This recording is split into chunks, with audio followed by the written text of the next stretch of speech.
Crianças, venham à frente, por favor.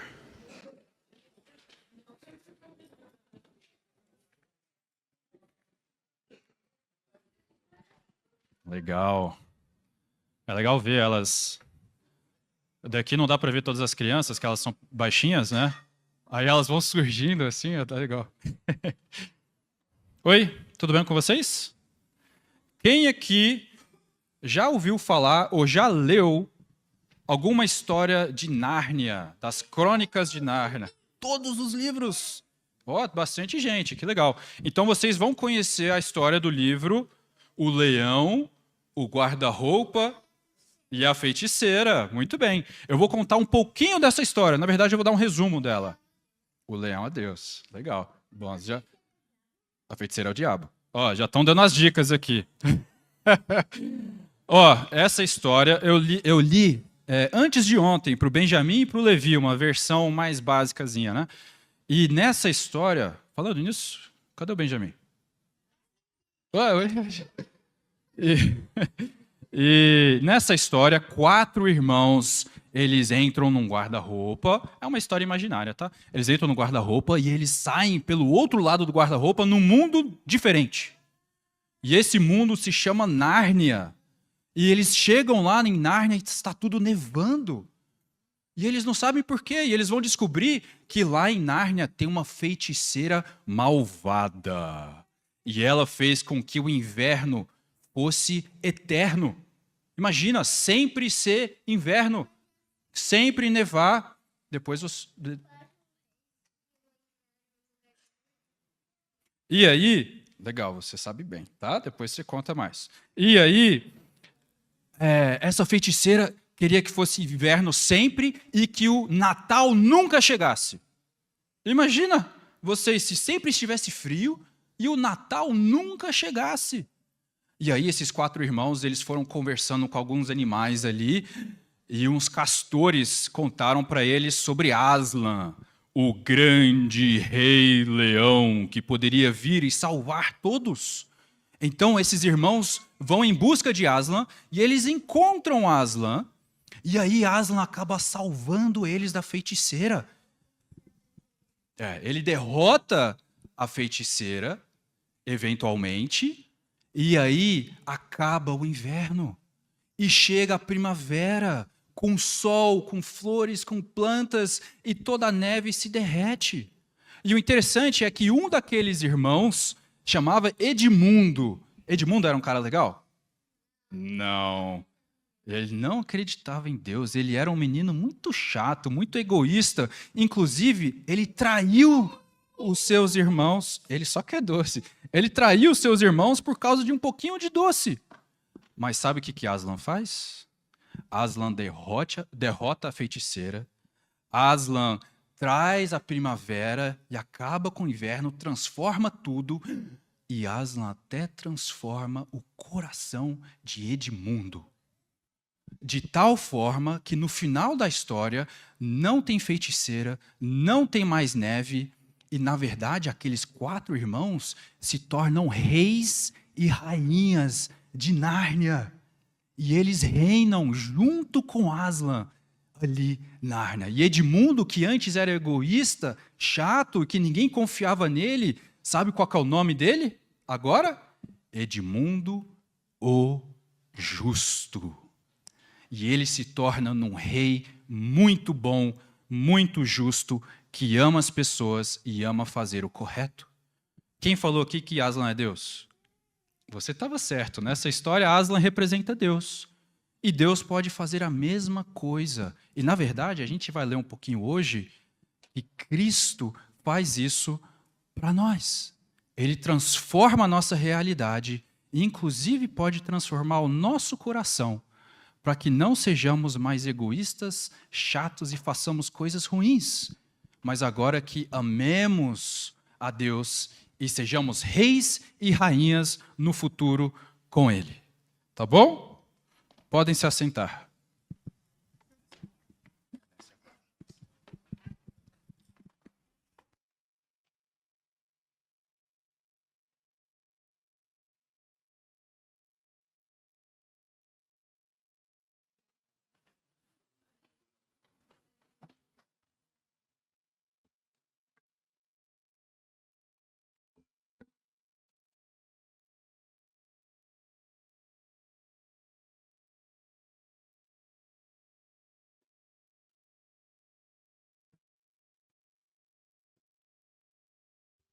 São algumas das coisas que nós vamos ter que passar. É bom que nós estamos passando por isso juntos, como igreja. Meus irmãos, é muito bom estar de volta. Eu agradeço profundamente a igreja. Para aqueles que não saibam, nós tivemos uma filhinha na quarta-feira passada, a Abigail. Ela está muito bem, nasceu super bem, o parto foi ótimo. A mamãe está super bem, a Luísa está muito bem. Ela está com a Abigail em casa e a Manu, por questão de logística. Nós somos 2 e eles são 4 agora. Então, nós precisamos nos planejar bem e os avós não estão aqui para ajudar. Então, mamãe, Abigail e Manu ficaram em casa. Eu espero que em breve elas possam estar conosco também e louvarmos todos juntos. Meus irmãos, eu queria parabenizar essa igreja. Gostaria de parabenizá-los. O Felipe ficou falando que eu ia chorar. Cadê o Felipe? Provavelmente vou. Eu queria parabenizá-los. Nós fomos tremendamente ajudados, né, durante esse período, 1 semana e meia desde o nascimento da Abigail. Nós fomos muito acolhidos pela igreja. Para quem não sabe, o grupo de mulheres, o GEM, tem o plano de enviar comida nas primeiras semanas, acho que os primeiros 10 dias, àqueles que têm recém-nascido. Isso é uma tremenda ajuda. Então, nós sentimos o amor de Deus através da nossa igreja, nos servindo muito bem nesses momentos. Além disso, recebi várias mensagens de membros, de irmãos e irmãs, perguntando como estamos, falando que estão orando por nós e perguntando de quais maneiras eles podem nos ajudar. Então, muito obrigado. Nós temos uma ótima igreja. Foi muito confortante, foi muito gostoso eu estar desse lado agora, recebendo o amor de vocês. Eu quero parabenizá-los por isso. Tá? Isso demonstra o amor de Deus para comigo, para com a Luísa, para com a minha família. Então, muito, muito obrigado. Estou muito feliz em estar de volta e peço a paciência a vocês. Provavelmente vou esquecer algumas palavras. Não durma 1 semana e meia, mas Deus tem nos sustentado e tem sido um período muito gostoso. Tem sido um período muito bom. Meus irmãos, nós estamos na série, na carta aos Colossenses. Eu peço que vocês abram a Bíblia de vocês em Colossenses.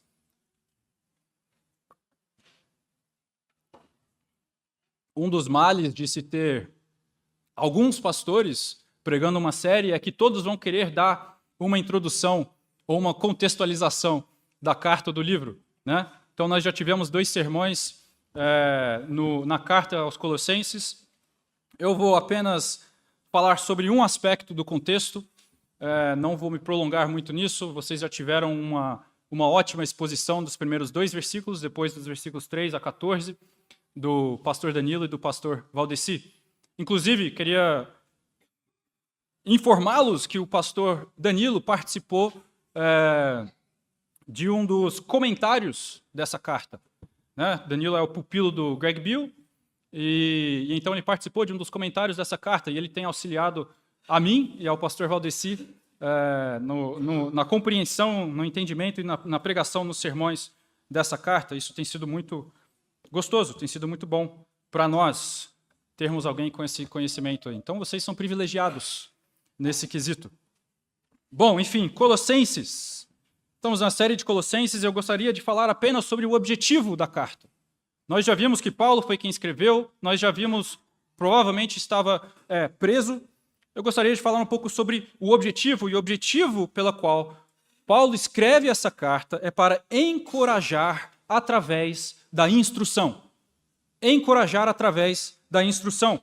Então, nós, ao lermos a carta de Colossenses, e veremos isso quando chegarmos no capítulo 2, Paulo escreve muito sobre falsas mensagens, falsos evangelhos. E ele fala, não creiam nesses falsos evangelhos. No versículo 4 do capítulo 2, ele fala que ele está escrevendo essas coisas para que ninguém vos engane com raciocínios falazes ou pensamentos errados. No versículo 16 do mesmo capítulo, diz assim, ninguém, pois, vos julgue por causa de comida e bebida, ou dia de festa, ou lua nova, ou sábados. Então, provavelmente, essa mensagem falsa tinha a ver com manter os rituais e aquelas comemorações judaicas que tinham sido abolidas. Né? No versículo 18 também, ninguém se faça árbitro contra vós outros, pretextando humildade e culto dos anjos, baseando-se em visões, enfatuado sem motivo algum na sua mente carnal e não retendo a cabeça. Então ali nós encontramos também que um pouco dessa mensagem que estavam propagando ali entre os colossenses era sobre visões, era sobre culto aos anjos ou seres espirituais. Parece estranho um pouco quando nós falamos aqui, mas se pensarmos na nossa cultura brasileira, no nosso contexto, isso ainda acontece. Isso é o espiritismo, gente. É uma adoração a espíritos baseando-se em visões, e isso acaba invadindo um pouco a igreja. Inclusive, nós conhecemos e já vimos várias igrejas que se baseiam não na palavra de Deus, mas em visões. E então Paulo escreve essa carta principalmente para encorajar os colossenses através da instrução correta, apontando ao verdadeiro evangelho. Então, na lógica de Paulo, ele fala, esse evangelho é falso e eu vou falar qual que é o verdadeiro, que vocês já, inclusive, conhecem. Só recapitulando um pouco do que nós já vimos, e se você não conseguiu assistir os 2 primeiros sermões, isso está gravado no nosso YouTube, nosso grupo ali atrás faz um ótimo trabalho em gravar e organizar esses vídeos, esses sermões, então você pode assistir os 2 primeiros sermões ali no nosso YouTube, tá? Mas os primeiros 2 versículos, capítulo 1, versículos 2 de Colossenses, nós vimos que os cristãos estão arraigados no Evangelho. Nós somos arraigados no Evangelho e isso faz com que nós tenhamos uma nova identidade em Cristo. Nós temos uma nova identidade, nós somos novas pessoas e isso deveria transformar todo o nosso ser, inclusive as nossas interações uns com os outros. Depois, nos versículos 3 a 14, nós vimos o que é uma completa transformação. E nós vimos ali o que o cristão deveria ser, como que ele deveria agir. Ele deveria ter uma tríplice virtude, né? Fé, esperança e amor. E aí, no final desse trecho, nos versículos 12 a 14, Deus fala que isso é possível que o cristão haja dessa forma, porque Deus os capacitou ao os tirar das trevas e transportar para o reino de seu Filho Jesus. E aí, agora, dos versículos 15 a 23, o nosso texto de hoje, Paulo vai falar quem é esse Jesus. Quem é esse Jesus? E é tão interessante que no original, quando chega nessa parte, é um hino. É um hino. Então, Paulo, ao descrever Jesus, é como se ele se deparasse com essas realidades, com essas verdades tão profundas, que ele louva. Ele louva a Deus e ele escreve um hino. Talvez fosse um hino já conhecido, talvez fosse um hino que fosse cantado por eles, mas de fato é um hino, é uma poesia aqui, é um hino de louvor que mostra a supremacia de Cristo. Meus irmãos, esse é um dos textos mais importantes de toda a Bíblia. Ela responde, possivelmente, a pergunta mais importante de toda a história da humanidade, inclusive da sua vida e da minha vida. Ela responde à pergunta: quem é Jesus? Quem é Jesus? Se você parar para pensar, se tirarmos Jesus do cristianismo, você não tem cristianismo. Jesus é o cerne do evangelho que nós proclamamos e que nós vivemos. E talvez você esteja aqui essa manhã até se perguntando, querendo saber o que é esse evangelho. O que é uma igreja? Quem é Jesus? É aí que você começa a responder todas essas outras coisas. A primeira pergunta e a mais importante: quem é Jesus Cristo? Esse homem que com a sua vida, o seu ministério e a sua morte mudou toda a história da humanidade.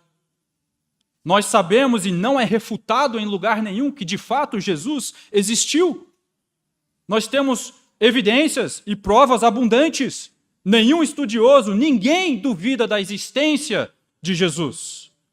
O que é duvidado é se ele realmente era o Cristo, se ele realmente era o Messias. Mas nós sabemos que ele existiu e que de fato ele mudou toda a história da humanidade. Até a maneira que nós datamos as coisas hoje em dia. Existe uma humanidade antes de Cristo e uma humanidade depois de Cristo. Ele como se dividiu toda a história da humanidade. Blaise Pascal, um filósofo francês do século XVII, não cristão, olha o que ele fala sobre Jesus, que interessante. Jesus é o centro de tudo e o objeto de tudo. E aquele que não o conhece, não conhece nada a respeito da natureza, nem de si próprio. Aquele que não conhece Jesus, não conhece nada a respeito da natureza, da realidade, nem de si próprio.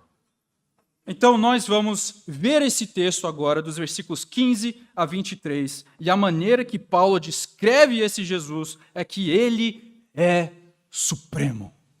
Ele é supremo.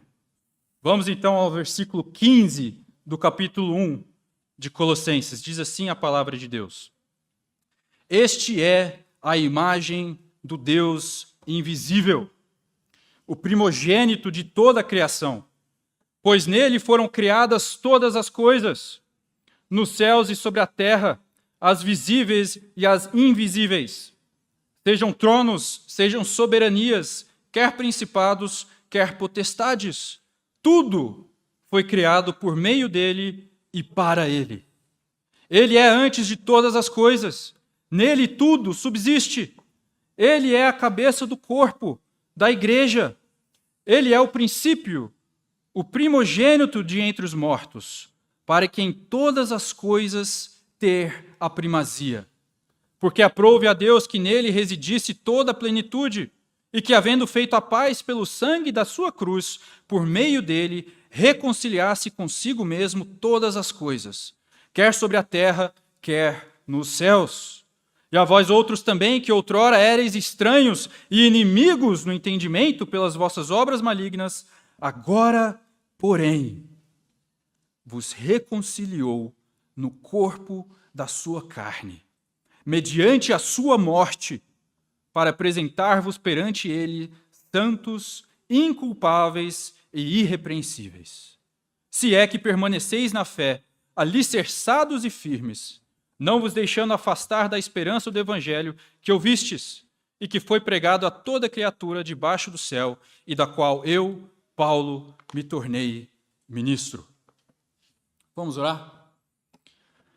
Senhor Deus e Pai, obrigado pela Tua palavra que nos revela quem o Senhor é. Obrigado, Pai, que o Senhor não nos deixa sós, os nossos próprios pecados, na nossa própria escuridão. O Senhor não nos abandona, mas o Senhor nos reconcilia consigo mesmo. Pai, pedimos que o Senhor nos dê entendimento da Tua palavra. Que o Senhor, através da Tua palavra, trabalhe nos nossos corações, nos corrija, tira o que precisa ser tirado, coloca o que precisa ser colocado, nos molde conforme a Tua imagem. Em nome de Jesus. Amém.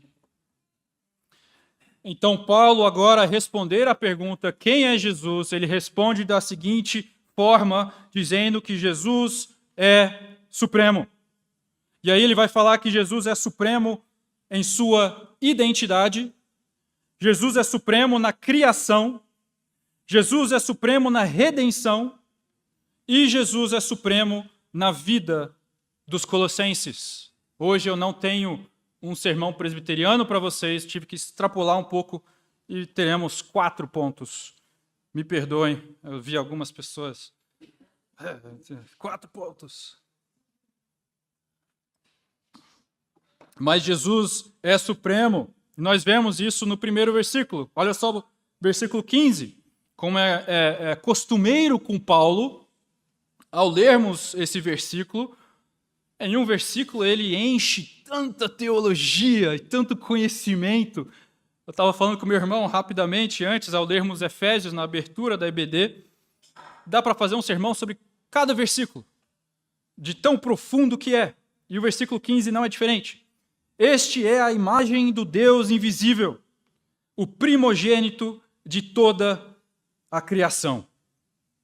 A imagem do Deus invisível. Isso não significa que ele é só uma imagem. Ele não representa corretamente. Ele é uma imagem que a gente vê é deturpado. Não. Ele é a imagem exata de Deus. Imagem exata de Deus. Inclusive, Hebreus 1:3, que nós lemos durante a liturgia, vai falar exatamente isso. É como se você pensar um pouco comigo, eu quero que você viaje um pouco comigo, tá? Esses dias eu, como acontece de vez em quando, eu estava perdido no YouTube assistindo vídeos aleatórios, e um desses vídeos foi assistindo o sol, tá? Então eles conseguiram paciência, lembram? Paciência. Uma filmadora, um telescópio, que chega muito próximo ao Sol, que você consegue olhar e ver até os raios solares e como o Sol vive ali. E se você assistir, eu sei que eu descrevendo é horrível, mas não tem interesse algum em assistir, mas assista, vejam, procurem depois Sol, close-up do Sol no YouTube, que você vai ver, é um negócio legal. Eu assisti por uns 10 minutos. E acho que essa imagem nos ajuda um pouco a entender aqui a imagem exata do Deus invisível. Ninguém vai falar que os raios solares não pertencem ao Sol, ou que os raios solares são diferentes do Sol, ou que não são conectados. Os raios solares são o Sol. O Sol tem os raios solares. Da mesma forma, Jesus é a imagem exata de Deus. Inclusive, Hebreus 1:3 vai usar um pouco essa metáfora, quando fala que Jesus é o resplendor da glória e a expressão exata do seu ser. Da mesma forma, João 14:9, quando Felipe pergunta a Jesus, Senhor, mostra-nos o Pai, e isso nos basta. E a resposta de Jesus, Felipe, há quanto tempo estou convosco e não me tens conhecido? Quem me vê, a mim vê o Pai. João 1:1, no princípio era o Verbo, e o Verbo estava com Deus, e o Verbo era Deus. Ele é o resplendor da glória, a expressão exata do seu ser. Ele é a imagem do Deus invisível. Além do mais, ele é o primogênito de toda a criação. Pastor, isso significa então que Jesus foi criado porque ele é o primogênito? Não! Nós refutamos isso. Na verdade, o primogênito aqui está dando um título de dignidade e de função ao invés de tempo. Não está funcionando de uma forma temporal, não está falando que Jesus foi nascido. Está falando que ele é o primogênito, é um título de dignidade e de função. Não está falando que Jesus foi criado, inclusive logo após, no versículo 16, diz que todas as coisas foram criadas por ele.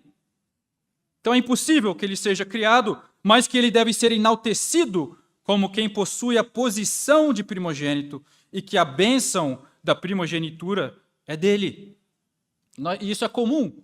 Tá? Para um judeu lendo isso não seria nenhuma dificuldade do judeu entender. Isso é comum no Antigo Testamento, inclusive no Novo Testamento também, mas se vocês lembram, Salmo 89, 27, falando sobre Davi. Olha o que Deus fala. Falo-ei, por isso, meu primogênito, o mais elevado entre os reis da terra. É Deus falando sobre Davi, que ele vai fazer de Davi o seu primogênito. Mas não é Jesus o primogênito? Novamente, Deus está falando sobre o título da primogenitura. Davi seria o mais elevado entre todos os reis da terra. Da mesma forma, agora, Jesus é o primogênito de toda a criação. Isso também nós conhecemos a história de Jacó e Esaú, né? De Jacó roubou o direito de primogenitura de Esaú. Ué, quer dizer que ele entrou no ventre da mãe e saiu primeiro de novo? Não, claro que não. Ele roubou o título, ele roubou a bênção de primogenitura. É isso que nós estamos falando aqui sobre Jesus, quando diz que ele é o primogênito de toda a criação. Depois vocês leiam, anotem aí, leiam Provérbios 8, 22 a 36. Provérbios 8, 22 a 36. Leiam depois. Então, Cristo é supremo na sua identidade. E em segundo lugar, nos versículos 16 e 17, Cristo é supremo na criação. Cristo é supremo na criação. E ali nós vemos um resumo do versículo 16, é que tudo o que existe foi criado por Cristo. E essa é uma maneira muito judaica também de colocar tudo, de falar todas as coisas. Olha só, faz assim, os céus, todas as coisas dos céus e sobre a terra, as visíveis e as invisíveis, sejam tronos, soberanias, principados ou potestades. Ou seja, tudo. Todas as coisas. Céus, as coisas nos céus e sobre a terra, tudo o que nós conhecemos da criação e o que nós não conhecemos da criação, Cristo é supremo sobre essas coisas. E tudo foi criado por Ele. Todas as coisas nos céus e sobre a terra. Todas as coisas visíveis e invisíveis. As coisas que nós não vemos foram criadas por Cristo. O mundo espiritual foi criado por Cristo. Para uma igreja, para um povo que estava enfrentando dificuldades e mensagens falsas sobre adoração a anjos, a seres espirituais, sobre visões, Paulo então fala: Cristo criou todas as coisas e Cristo é supremo sobre todas as coisas. Sejam tronos, soberanias, principados ou potestades, nos céus ou na terra, todos que governam, todos os reis, tudo o que acontece foi criado por Ele e para Ele. É interessante que nós temos aqui 3 preposições: em, através e para. Pois nele, ou pois em ele, foram criadas todas as coisas, nos céus e sobre a terra, as visíveis e invisíveis, tronos, soberanias, quer potestades, tudo foi criado por meio dele, ou através dele, e para ele. Ele é a fonte essencial da vida, ele é o agente da criação, e ele é o objetivo da criação.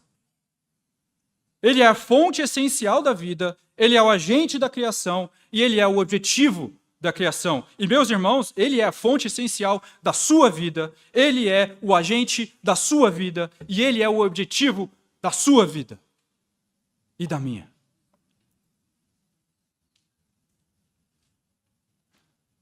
E aí no versículo 17, ele é antes de todas as coisas, nele tudo subsiste. É ele quem sustém e é Ele quem mantém todas as coisas. O mundo não é uma engenhoca que opera sozinho. O mundo não foi criado por Deus e depois abandonado por Deus. Mas, na verdade, tudo foi criado por Deus e todas as coisas se sustêm e mantêm porque Ele sustém e mantém todas as coisas. Todas as coisas são criadas, ordenadas e mantidas por Cristo. Hebreus 1:3 também fala isso. Ele que é o resplendor da glória é a expressão exata do seu ser, sustentando todas as coisas pela palavra do seu poder. que isso significa? O que isso significa para nós? Eu fiz o meu seminário em Jackson, Mississippi, e é muito perto do Golfo do México. Então é muito comum e frequente ter furacões, tornados, um monte de tempestade maluca. Quase toda semana tem um período que tem tempestades pesadas. Nós ficamos, acho que quase 2 semanas sem energia uma vez lá, por causa de uma das tempestades. E muitas vezes nós recebíamos ligações ou mensagens de parentes aqui do Brasil. Nossa, eu vi na TV uma tempestade, um furacão, vocês estão bem? E às vezes o furacão era em qualquer outro lugar, mas não era em Mississippi, né? Lá estava um sol e eu, tudo bem, está tudo tranquilo. Ou tiveram algumas vezes lá que nós tivemos um aviso de tornado. É uma sirene que toca muito alta e todos correm para o abrigo. E muitas dessas vezes, várias pessoas vinham falar, e aí, cara, vamos correr, vamos para o abrigo, vamos não sei o que e tal. E eu não me preocupo tanto com essas coisas. Na verdade, eu achava muito bonito, na verdade, ver as tempestades. É muito bonito mesmo. E às vezes as pessoas, cara, mas pô, você não se importa, você não tem medo de morrer, você não tem, né? E eu falava de uma maneira brincando com eles, mas ao mesmo tempo de uma maneira verdadeira. Eu falava, cara, acho que Deus não me trouxe aqui para me matar. Eu acho que eu não vou morrer agora, não. Eu tô tranquilo. E eu falava isso, né, de uma forma brincando, e a pessoa ficava assim, nossa, mas... Eu conhecendo o meu Deus, conhecendo o meu Pai, eu acho que Ele não me trouxe aqui para os Estados Unidos para fazer seminário para eu morrer agora. Eu acho que eu ainda tenho coisa para fazer, eu acho que Ele ainda tem um propósito na minha vida. Eu não estava querendo fazer chacota nem nada, mas o que eu estava querendo apontar é que Deus é quem controla todas as coisas. E a nossa confiança é nele. Meus irmãos, Deus criou todas as coisas, Cristo criou todas as coisas nos céus e sobre a terra, as visíveis, as invisíveis, sejam tronos, soberanias, principados ou potestades. Nós não temos que temer nada. Ele sustém todas as coisas nas suas mãos.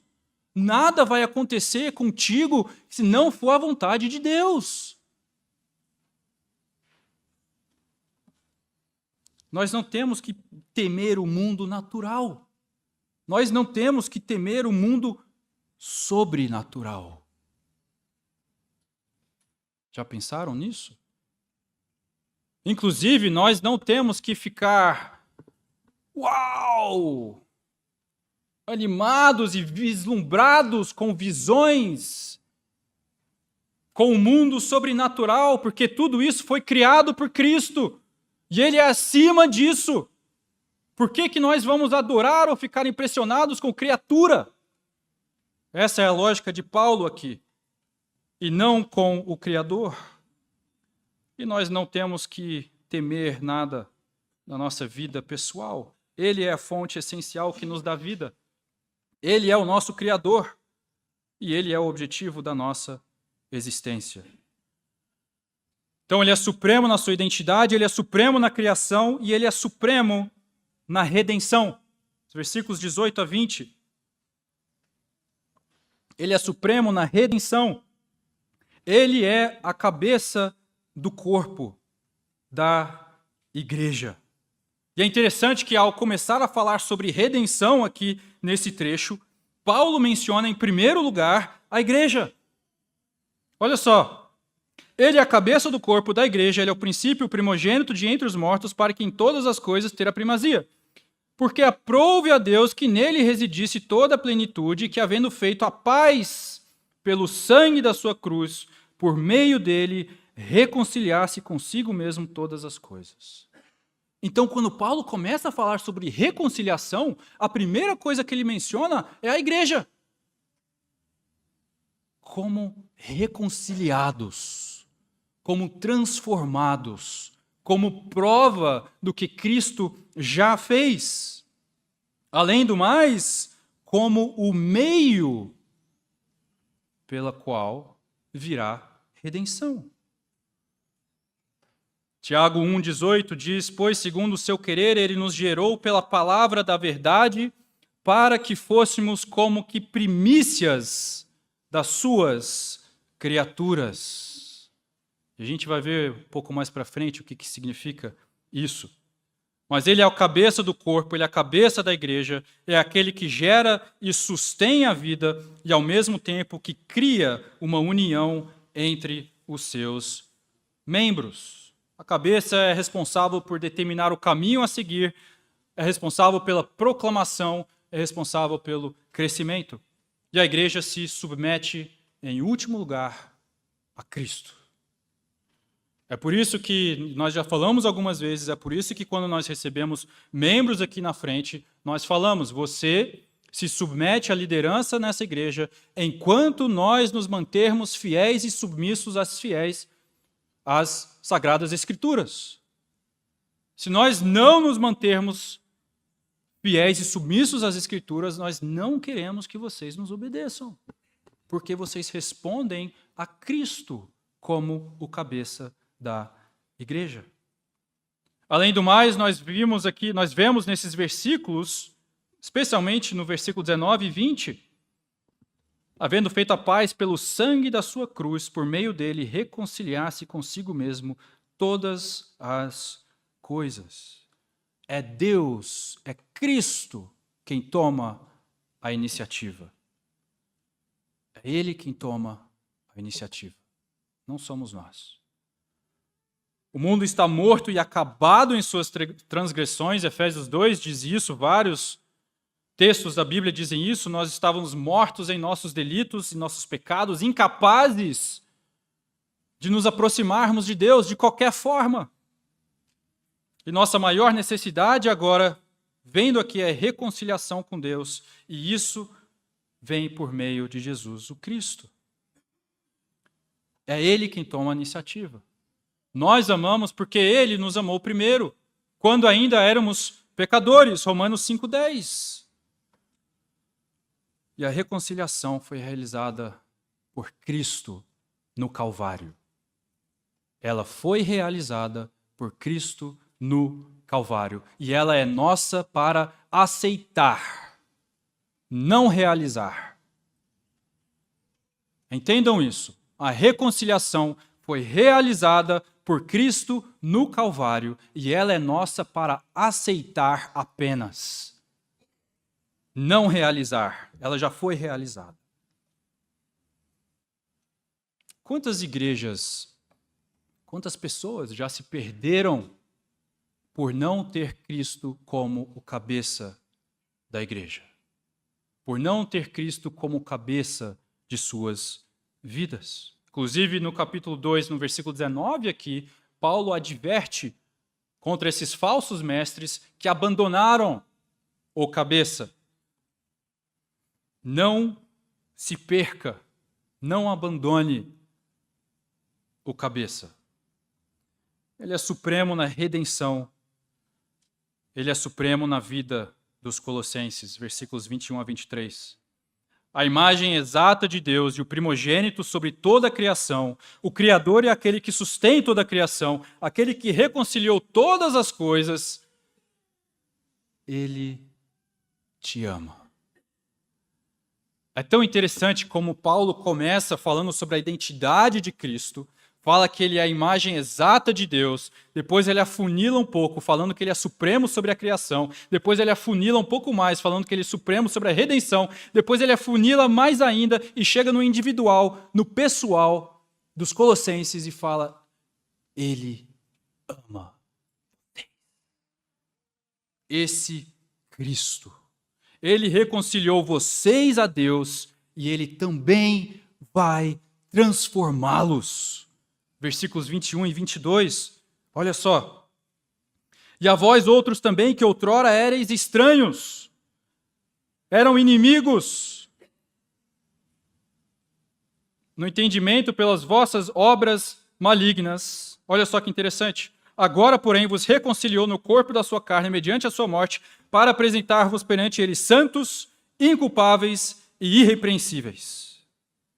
Aqueles que antes eram estranhos, agora são santos. Aqueles antes que eram inimigos, agora são inculpáveis. Aqueles antes que faziam obras malignas, agora são irrepreensíveis. Que transformação! Que transformação! E é como se Paulo estivesse demonstrando toda a soberania e supremacia de Cristo para falar para os colossenses: esse Deus que criou todas as coisas, que sustém todas as coisas em suas mãos, você acha que ele não é poderoso o suficiente para transformar a sua vida? Você acha que ele não é poderoso o suficiente para te ajudar? Você acha que ele não sabe de todas as coisas? E aí no versículo 23, também Paulo nos confundindo um pouquinho mais, como ele faz. Se é que permaneceis na fé, alicerçados e firmes. Se é que permaneceis na fé. Então, Paulo está falando que Cristo vai operar todas essas coisas somente se nós permanecermos na fé? Sim e não. Tá? Isso é uma prova, não uma condição. Tá? É uma prova, não uma condição. Então, Paulo não está dando uma condição para eles. Paulo está dando uma prova a eles. O que vai provar que vocês serão transformados, de fato, é que vocês estão permanecendo na fé. Se vocês permanecerem na fé. Isso será uma prova de que vocês são cristãos, de que vocês têm a imagem de Cristo e que vocês serão transformados. Se é que permaneceis na fé, alicerçados e firmes, não vos deixando afastar da esperança do evangelho que ouvistes e que foi pregado a toda criatura debaixo do céu e do qual eu, Paulo, me tornei ministro. Então é como se Paulo estivesse falando, vocês podem ter a certeza da operação do Espírito Santo, de Cristo na vida de vocês, vos transformando em santos, inculpáveis e irrepreensíveis, ao permanecerem na fé, não vos deixando afastar da esperança do Evangelho. Uma prova, não uma condição. Vimos muita coisa. Cristo é supremo na sua identidade, ele é supremo sobre a criação, ele é supremo sobre a reconciliação e a redenção, e ele é supremo sobre as nossas vidas. O que isso quer dizer para mim e para você? Ele é Deus. O próprio Deus veio à terra para te reconciliar com Ele mesmo. Você já pensou nisso? Já parou um pouco para pensar nisso? A iniciativa foi dele. E ele veio à terra para te reconciliar com ele mesmo. Ele é o Criador e sustém tudo em suas mãos. Nada acontece à toa, mas tudo é governado por um Deus que te ama, que veio à terra para te reconciliar com ele mesmo. Ele tomou a iniciativa de reconciliação, foi ele quem tomou a iniciativa. Paulo nos revela um Deus de amor em quem podemos confiar completamente com toda a nossa vida. E ele te ama e quer transformar a sua vida. Agora eu tenho uma pergunta para vocês. Ele é supremo sobre a sua vida? Cristo é, de fato, supremo sobre a sua vida? Sobre toda a sua vida? Ou será que você e eu ainda estamos tentando nos manter no controle de algumas coisas? Nos mantermos no trono? Não nos submetermos integralmente a Cristo e ao seu senhorio? Será que nós estamos confiando em Deus? De que forma Ele quer transformar a sua vida? Se você prestou atenção, você verá que nós falamos muito sobre imagem. Várias vezes, inclusive na liturgia, nós falamos sobre imagem, aqui nós falamos sobre imagem. O texto fala sobre imagem, e eu lembro a vocês, em Gênesis 1, 27, criou Deus, pois, o homem à sua imagem. A imagem de Deus o criou, o homem e mulher os criou. Meu irmão e minha irmã, você foi criado à imagem de Deus. Mas essa imagem foi deturpada pelo pecado. E agora Deus veio à terra através de seu Filho para reconciliar você com Ele mesmo. E por meio dessa reconciliação, você agora está sendo transformado novamente à imagem de Deus. A morte de Cristo, então, inaugura o começo da nova criação, cheios de novas criaturas, que estão sendo transformados à imagem de Deus. Tiago 1,18, ele nos gerou pela palavra da verdade para que fôssemos como que primícias das suas criaturas. Isso não é sensacional? E nós podemos crer nisso, e nós podemos nos agarrar a isso, porque Cristo é supremo em todas as coisas. Ele tem todo o poder. Ele criou tudo. Ele sustém tudo em suas mãos. E Ele se importa com você. E Ele se importa comigo. E agora está nos transformando para que sejamos a sua imagem. Então, o nosso dever, o nosso objetivo é sermos moldados à imagem de Cristo.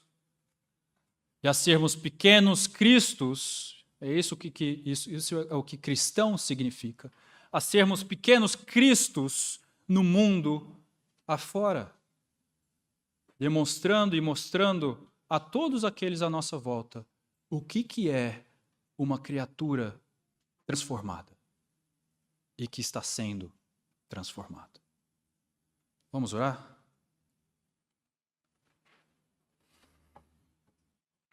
Senhor Deus, nos ajude a confiar em Ti, nos ajude a confiar no Teu poder, nos ajude, Pai, a confiar no Teu amor, nos ajude, Pai, a nos submetermos ao Teu senhorio em todas as coisas, inclusive na nossa vida e em todas as áreas da nossa vida.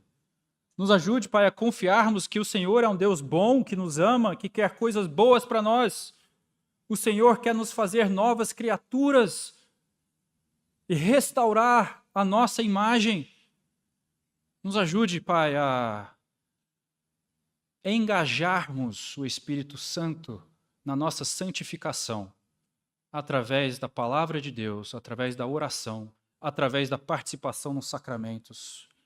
Ao virmos a igreja, amarmos os nossos irmãos, nos transforme, nos faça novas criaturas, faça possível que os outros, ao nos verem, vão ver criaturas sendo transformadas cada dia mais à imagem de Cristo. Pai, esteja conosco e transforme a nossa vida. Em nome de Jesus. Amém.